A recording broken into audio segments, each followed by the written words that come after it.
People call you the people whisperer. Sometimes. What does that mean?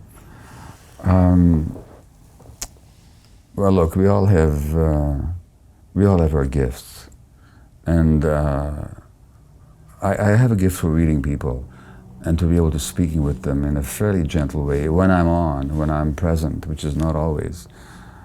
That penetrates deeply, and people open up, and they can look at themselves compassionately, and I think that's what it means. Okay. So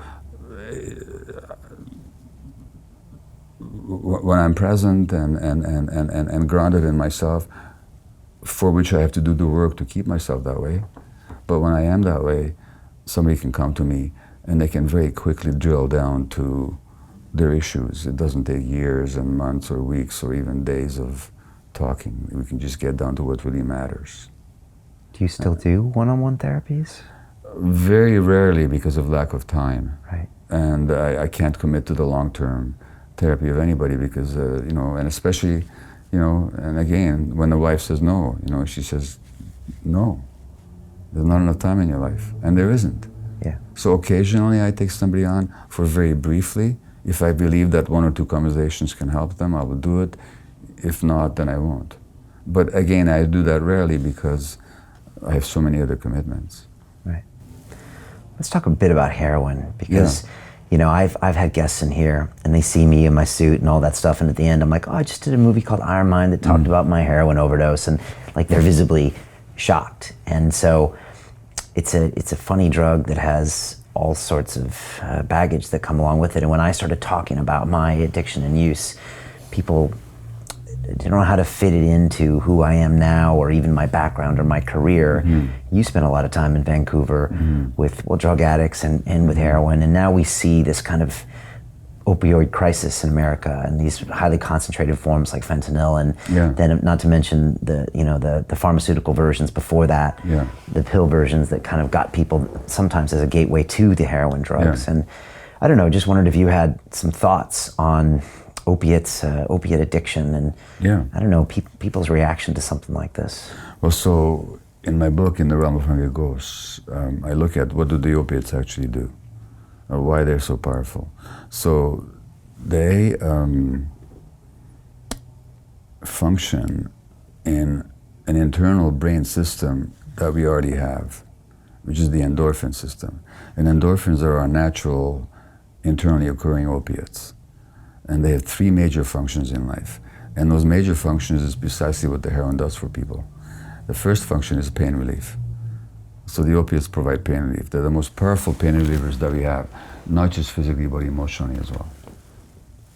So pain relief, very important to people. Secondly, opiates or endorphins and internal morphine-like substances facilitate the experience of pleasure and reward. So without opiate activity, we have no joy, no elation. And thirdly, they facilitate love.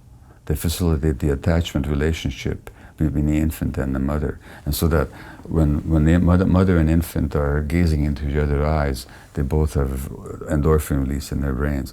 And that's why they fall in love. So the opiate addict is somebody who's got too much pain, not enough pleasure and reward in their life, and not enough love in their lives. And as a sex trade worker said to me, and I quote her in the book, I asked her, what did heroin do for you? She said, the first time I did heroin, it felt like a warm, soft hug. And that's the power. The power of the opiate addiction is that it gives you three qualities without which life is unlivable. And if your brain was deprived of the conditions that promote the healthy development of the endorphin circuits, you might be a sitting duck for heroin addiction, because when you get to heroin, you feel normal for the first time in your life. Right. And how do you break something like that? It Well, makes you human. Well, that's the whole thing about addiction, is that they're such human activities, and people just want to feel like normal human beings. Well, how do you break it? Well, again, you get your powerlessness, you get the negative impact, and you get help to find love and pain relief and connection in your life without the use of heroin. So it's not just a question of stopping the behavior. It's a question of developing new ways of having those needs met. That's the treatment, and that happens over time. It takes a lot of patience. It takes a lot of love, a lot of support, and unfortunately, our treatment system deprives people of those qualities rather than provides them. Right. We punish people, we ostracize them, we exclude them, rather than embracing them, rather than giving them what they need. We think that depriving them of what they need is a way to shock them into abstinence. And even if you shock people into abstinence, you still haven't cured them, you haven't healed them. Right. You see, I think this is like in Russia, I think that's kind of a standard way of treating addicts. Oh, yeah. You know, lock them to the bed and... Yeah.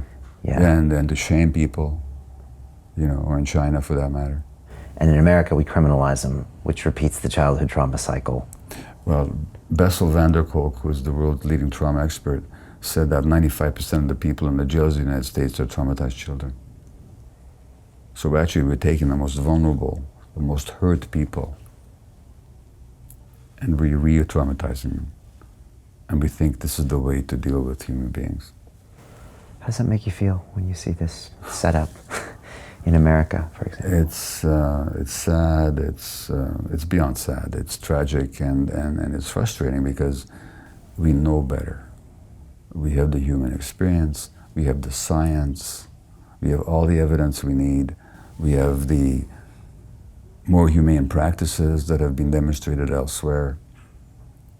It's just a society in absolute denial that continues to do this to its members. And we're reaping the results. In the United States now, every 3 weeks, they have the equivalent of as many deaths as happened in 9/11. They have a 9/11 every 3 weeks from drug overdoses.